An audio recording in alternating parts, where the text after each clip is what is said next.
There are a ton of questions when it comes to Star Wars Episode 9 by writer and director J.J. Abrams. Many are wondering more and more about the character of Rey and her lineage in this movie. This is Mike Zero. If you guys are new to the channel, do make sure to subscribe to see future Star Wars content.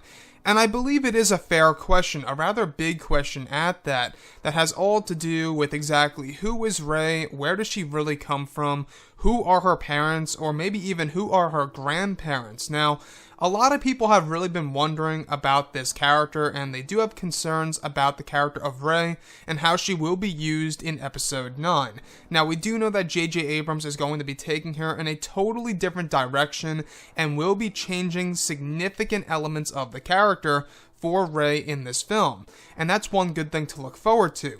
So, a lot of people have been wondering about her connection to Luke Skywalker, and the biggest, question comes up often is, how could she be related to Luke Skywalker, let's say, for example, if she is indeed not his daughter? If they could do something that has nothing to do with Luke Skywalker having a romantic relationship in the past, and that person had a child with Luke, that can honestly be, another way to do things. Now, if you look at Episode 9, we do know that a lot of big surprises are coming our way, one of which has all to do with the Skywalker bloodline. So, one thing that was actually explored in the EU all had to do with Luke Skywalker's hand. I don't know if you guys knew about this, but they cloned another version of Luke that had, I believe it was 2 U's in his name, or 2 K's, or 2 E's, I forgot. Very interesting concept, and I think that they could most definitely apply the same exact thing here in Episode 9. Now, after all, the original opening of The Force Awakens went as follows, with Luke Skywalker's hand holding the Skywalker lightsaber, burning up in the atmosphere and crashing down to Jakku. Now, Jakku was actually the location of where Emperor Palpatine had a lot of interest in putting the Jakku Observatory and different facilities and different secrets that he held there. And honestly, a lot of people don't know the full story. There's still more to be told on what happened on Jakku and what Emperor Palpatine did there. There's more to the story that has actually been left unexplained.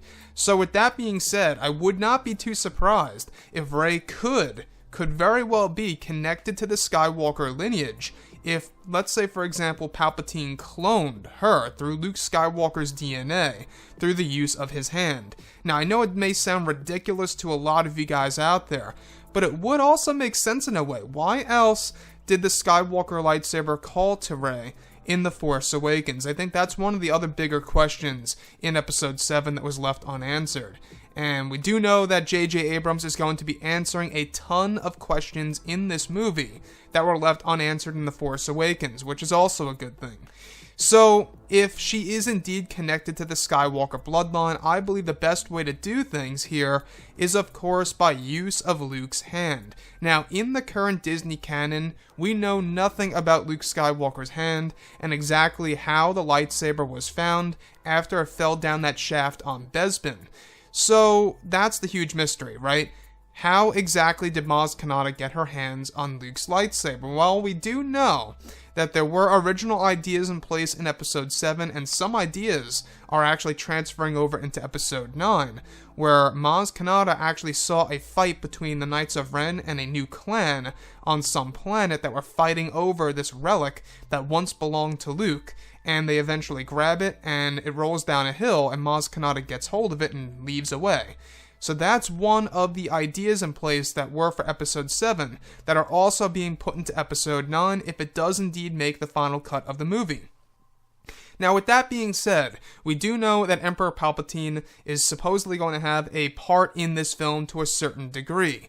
A very important part, if you will, and I believe that could most definitely have to do with the planet Jakku. After all, Jordan, Wadi Rum, one of the big shooting locations for Episode 9, a total of 3 months worth of shooting. Alright, if you look at the actual environment, it looks like it could honestly serve as another version of Jakku. It could be the other side of the planet, it could be another part of the planet for all we know. Yes, it could be Jeddah, yes, it could be Tatooine, but my gut feeling is telling me that this could very well be Jakku. Like I say, we have heard that J.J. Abrams is going to be connecting to this film with all different Star Wars mediums. And what I mean by that is, of course, video games, novels, books, animated TV shows, you name it. So when we look at the books and the novels aspect, we have the Aftermath and Empire's End books, right?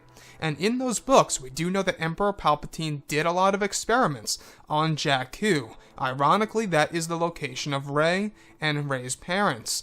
And we also know that from some of the concept art and storyboard descriptions that her parents actually dealt with Emperor Palpatine and did a deal. Many are starting to wonder that maybe, and just maybe, Rey is indeed the creation of Luke Skywalker's DNA.